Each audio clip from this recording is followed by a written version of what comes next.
की। तो जो एटमॉस्फेयर होता है उसकी हम बात करेंगे। The atmosphere extends to a height of 120 kilometre. जो एटमॉस्फेयर होता है वो क्या ऊपर हाइट में, वो क्या ऊपर कितनी किलोमीटर तक होता है, 120 किलोमीटर तक होता है ऊपर हाइट में। The air becomes thinner as we go up. और जैसे जैसे अपन ऊपर जाते जाएंगे तो जो ऑक्सीजन का लेवल है वो कम होता जाएगा। The volume of oxygen sharply decreases on high altitude. तो वो ऑक्सीजन की जो वैल्यू है वो कम हो जाएगी और जैसे जैसे अपन ऊपर जाएंगे। तो देखो एक आदमी है, वो कहाँ, ये आदमी है, मान लो ये तो है माउंटेन, ये है लैंड और ये है स्विमिंग पूल। जो स्विमिंग पूल होता है वो समुद्र मान लो इसको। तो यहाँ पे एक आदमी खड़ा कर दो, यहाँ पे भी एक आदमी खड़ा कर दो और स्विमिंग के अंदर एक आदमी को तैरा दो। तो ये वाला आदमी है सबसे जो ऊपर वाला आदमी है। तो ये है एक ऑक्सीजन की जो मान लो यहाँ तक 120 किलोमीटर है ना, यहाँ तक ऑक्सीजन होती है। तो इसको ऑक्सीजन ने डाला इसको और उसको, तो इस आदमी को क्या ऑक्सीजन कम मिल पा रही है, इस पे ऑक्सीजन ने कम प्रेशर मारा, इस पे थोड़ा ज्यादा मारा और समुद्र के अंदर ऑक्सीजन है वो ज्यादा लेवल करती है। That why mountaineers find it difficult of breathe on high altitude and use oxygen cylinder for breathing। तो जो माउंटेनर्स होते हैं, जो माउंटेन पे क्लाइंब करते हैं, वो माउंटेन पे चढ़ते हैं। तो ये है माउंटेन, माउंटेन पे चढ़ेंगे तो उनको सांस की प्रॉब्लम होगी क्योंकि वहाँ पे प्रेशर कम लग रहा है। तो वहाँ पे प्रेशर कम लगेगा तो फिर क्या होगा, उनको ऑक्सीजन चाहिए होगी। अगर ऑक्सीजन का लेवल कम होगा तो उन्हें ऑक्सीजन चाहिए होगी। तो वो क्या ऑक्सीजन सिलेंडर लेके जाते हैं माउंटेन पे, किसके लिए, ब्रीथिंग के लिए। वो ब्रीथिंग सांस लेने के लिए ऑक्सीजन सिलेंडर को लेके जाते हैं। तो हमने जान लिया एटमॉस्फेयर के बारे में। अब हम आगे बात करेंगे। अब हम बात करेंगे respiration bye organism. Aquatic animal use dissolved oxygen in water for respiration। जो एक्वेटिक एनिमल्स होते हैं जो वाटर के अंदर रहते हैं, जैसे फिश है तो फिश के पानी के अंदर कैसे रह पाती है, उसको ऑक्सीजन कैसे मिलती है, animal use dissolved oxygen in water.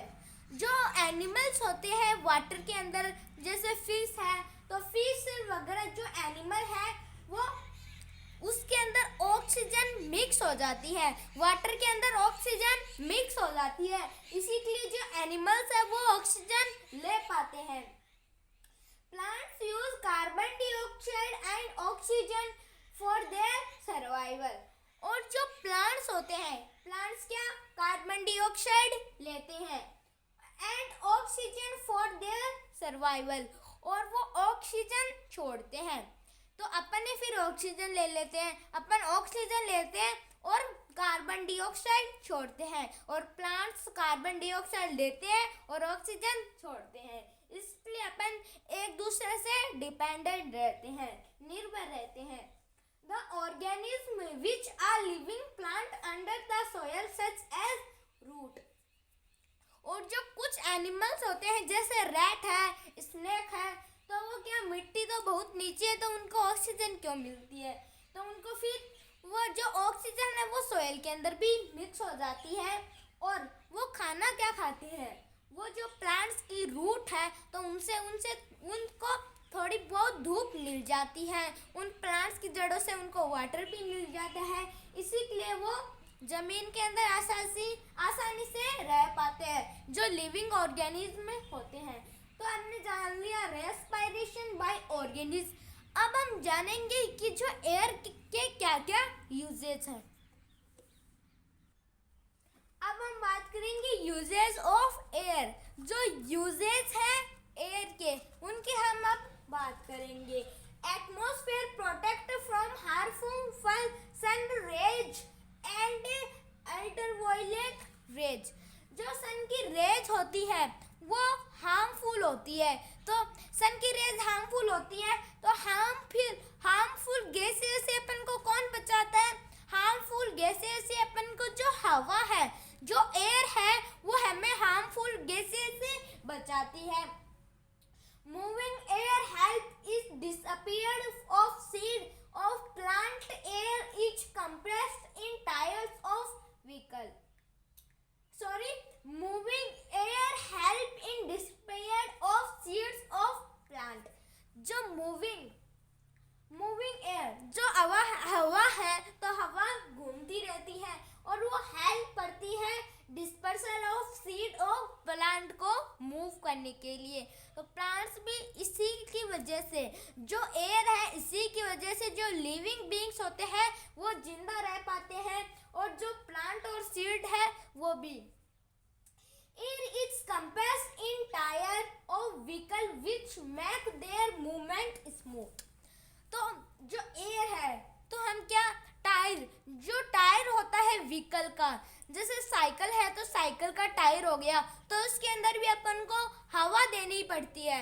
हवा क्यों देनी पड़ती है? ताकि वो स्मूथ से व्हीकल विच मेक वो अच्छी तरह से, ताकि घूम पाए, वो रोड पे अच्छी तरह से घूम पाए, इसी के लिए अपन को, और आसानी से चल पाए, इसी के लिए अपन को टायर के अंदर हवा देनी पड़ती है। तो हमने ये 3 पॉइंट के बारे में डिस्कस कर लिया। अब हम जो बाकी के पॉइंट हैं उनकी बात करेंगे। और जो 4th वाला पॉइंट है उसमें क्या है? Oxygen in use in hospital. Oxygen is use in hospital.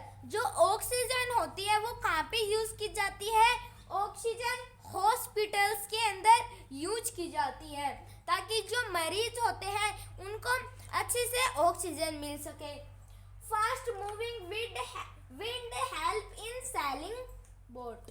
और जब बहुत तेज आंधी से आने लग जाती है तब क्या होता है? जो बोट्स होती हैं, तो बोट्स होती हैं वो क्या, उनको चलने में मदद करती है। जब बहुत तेज आंधी आ जाती है, जब हवा बहुत तेज चलती है, विंड बहुत तेज चलती है, तो जब वो बोट है तो बोट भी फिर चलने लग जाती है आसानी से। Wind is important for the flying of birds. तो जो विंड होती है, विंड क्या काम करती है? जो बर्ड्स है वो बर्ड्स विंड की वजह से ही आसानी से उड़ पाते हैं, हवा की वजह से ही वो आसानी से उड़ पाते हैं। और उनके शरीर के अंदर एक चीज़ भी होती है, उनके अंदर क्या ज़्यादा वजन नहीं होता, उनके अंदर ज़्यादा हड्डियाँ होती हैं, उनके अंदर ज़्यादा मांस नहीं होता। इसी के लिए जो विंड होती है तो वो हल्के होते हैं, वो हवा में उड़ पाते हैं और उनके पंख भी होते हैं। तो इसी के साथ हमारा क्लास 8 साइंस का chapter number 15 air around us complete होता है। और जो ये एयर के पॉइंट है तो ये इतने ही नहीं है, बहुत सारे और है ना, लेकिन बुक में इतने ही दिए हुए हैं। और जो फ्लाइंग है, तो जैसे काइट है तो काइट भी उड़ती है, तो वो भी विंड से ही उड़ती है, अपने आप नहीं उड़ती, वो भी एयर की वजह से ही उड़ पाती है। तो हमने एयर अराउंड अस वाला चैप्टर कंप्लीट कर लिया। अगले वीडियो में हम इससे अगले चैप्टर की बात करेंगे। Thank you so much.